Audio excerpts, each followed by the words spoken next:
Hi St Peter, so we've actually come to the final instalment of the Butterfly Line. So if you remember last time, Bertie's come back to England with Millie and also with the White Prince, and that's where they're going to settle. So the next chapter, so just a couple left, is actually called The Butterfly Line. We never had children of our own, just the White Prince, and I can tell you he was enough of a family for anyone. He roamed free in the park just as he had planned he would and chased the deer and the rabbits whenever he felt like it. But he never did learn how to kill for himself. You can't teach an old lion new tricks. He lived well, on venison mostly, and slept on a sofa on the landing. I wouldn't have him inside our bedroom, no matter how often Bertie asked.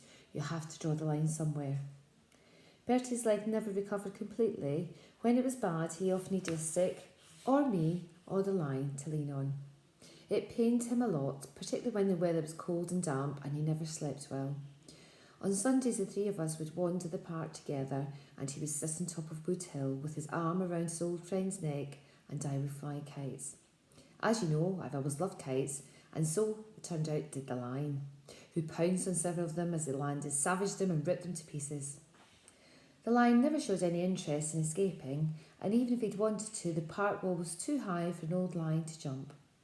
Wherever Bertie went, he wanted to go too.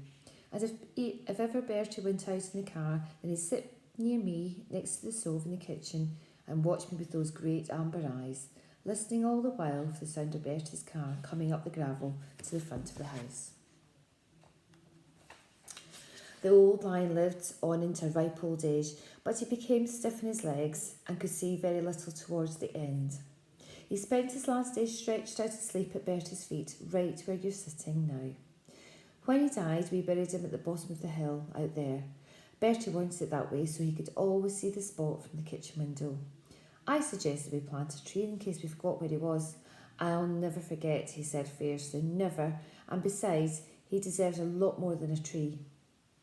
Bertie grieved on for weeks, months after the lion died.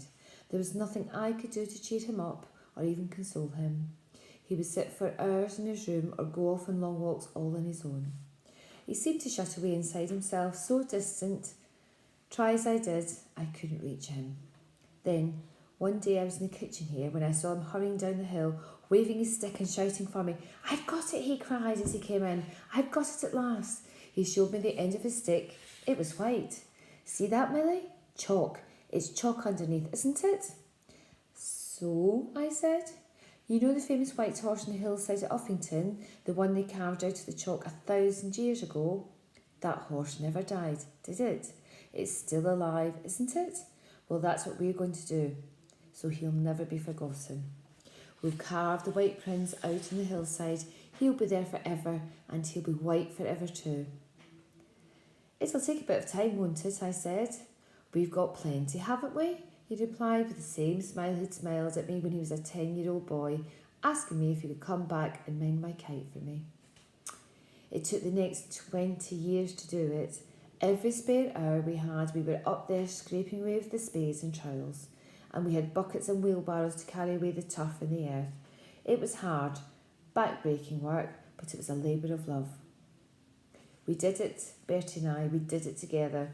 Paws, claws, tail, mane, until he was whole and perfect in every detail. It was just after we'd finished that the butterflies first came. We noticed that when the sun comes out after the rain in the summer, the butterflies, Adonis blues they are, I looked them up, come out to drink on the chalk face. Then the White Prince becomes a butterfly lion. So now you know how Bertie's white lion became the White Prince and how the White Prince became our butterfly lion. I'll show you a picture you can just about make out. See the mouth there? Very clever, isn't it? Carved out in chalk.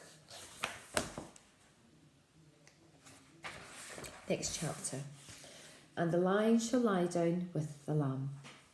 The old lady turned to me and smiled. "There," she said, "that's my story." "And what about Bertie?" I knew as I asked that I shouldn't have, but I had to know. "He's dead, dear," the old lady replied. "It's what happens when you get old. It's nothing to worry about. It's lonely though, that's why I've got Jack. And Bertie, like his line, lived on to a good age. He's buried out there under the hill beside the White Prince. She looked back at the hill for a moment. And that's where I belong too, she said. She tapped the table with her fingers. Come on, time to go. Back to school with you before they miss you and you get yourself into trouble. We wouldn't want that, would we? She laughed. Do you know that's just what I told Bertie all those years ago when he ran away from school? You remember? She was on her feet now. Come on, I'll drive you. And don't look so worried. I'll make sure no one sees you. It will be like you've never been gone. Can I come again? I asked. Of course you can, she said. I may not always be easy to find, but I'll be here. I'll just tidy away the tea things and then we'll go, shall we? It was a very old-fashioned car, black and upright and dignified with a leathery smell and a whiny engine.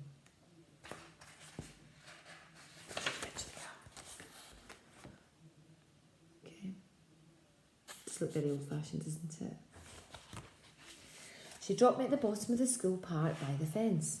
Take care, dear, she said, and be sure you come again, won't you? I'll be expecting you. I will, I replied. I climbed the fence before I turned to wave, but by that time the car had gone. To my huge relief, no one had missed me, and best of all, Basher Beaumont was in the sick room. He'd gone down with measles. I just hoped his measles would last a long time, a very long time. All through supper, I could think of nothing but Bertie Andrews and his white line. Stew and dumplings and then Simolina pudding with raspberry jam again. It was as if I was picking my way through my slimy Simolina that I remembered Bertie Andrews had been at this school. Maybe, I thought, maybe he'd had to sit here and eat slimy Simolina just as we do now. I looked up at the honours board around the dining hall, at the names of all the boys who had won scholarships over the years. I looked for Bertie Andrews. He wasn't there. But then I thought, why should he be? Maybe like me, he wasn't brilliant at school. Not everyone wins scholarships. Cookie, Mr. Cook, my history teacher, was sitting beside me at the end of my table. Who are we looking for? Morpurgo? He asked Sunderlandly. Andrews, sir, I said. Bertie Andrews. Andrews. There's an Albert Andrews who won the Victoria Cross in the First World War. You mean him? Cookie scraped his bowl clean and licked the back of his spoon. I love raspberry jam.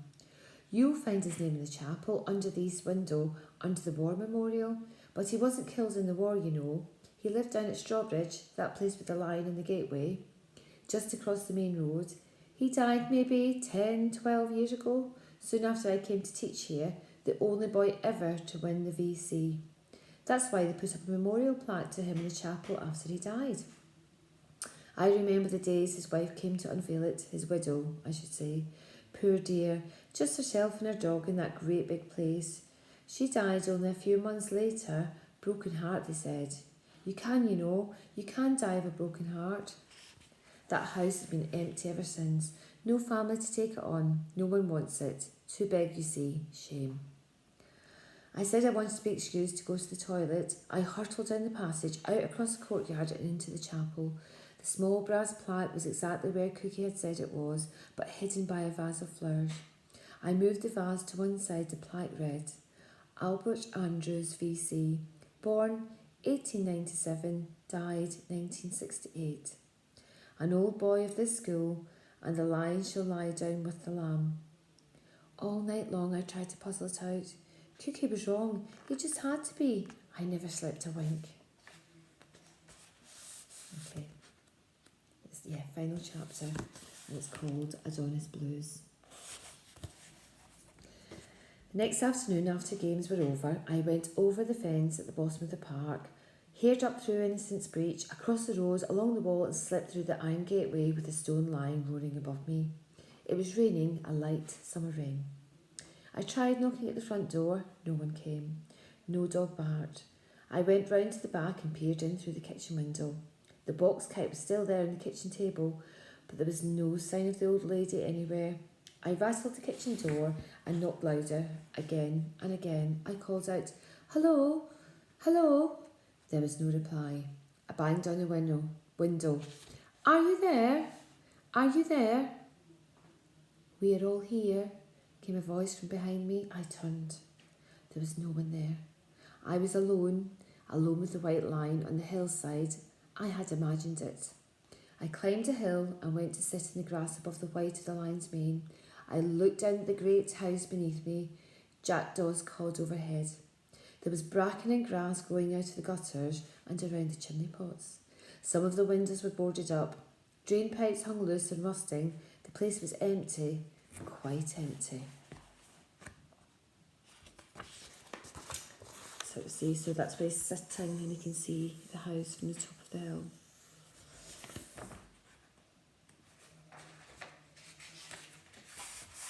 Oh yeah, this is the best picture you can see of the lion and the butterflies.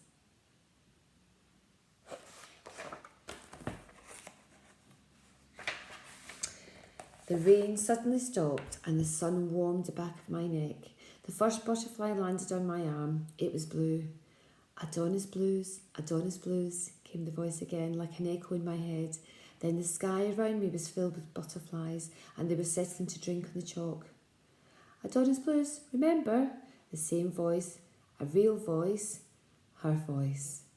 And this time I knew it was not in my head. Keep him white for us, there's a dear. We don't want him forgotten, you see. And think of us sometimes, won't you? I will, I cried, I will. And I swear I felt the earth tremble beneath me with the roar of a distant lion. Okay, that's the end. I hope you enjoyed it as much as I did. It's a long time since I've read it, so I've enjoyed picking it up again. Michael McPurgo is one of my favourite authors, and I never fail to enjoy any of his books. So if you are looking for books over the summer, I would recommend anything by Michael McPurgo. He is fantastic. This book, it's not too long either. It didn't take me that long to read it, did it? So there are, he has written some longer pieces as well. But yes, I would recommend anything by Michael McPurgo. I hope you enjoyed it, and I hope you've got other books that you're still enjoying from All the Teachers of St. Peter's. I know I had a laugh when I saw Mr. Farrell and the smartest giant in town. That did make me smile. Okay, take care and enjoy the summer holidays because they'll soon be here. Bye for now.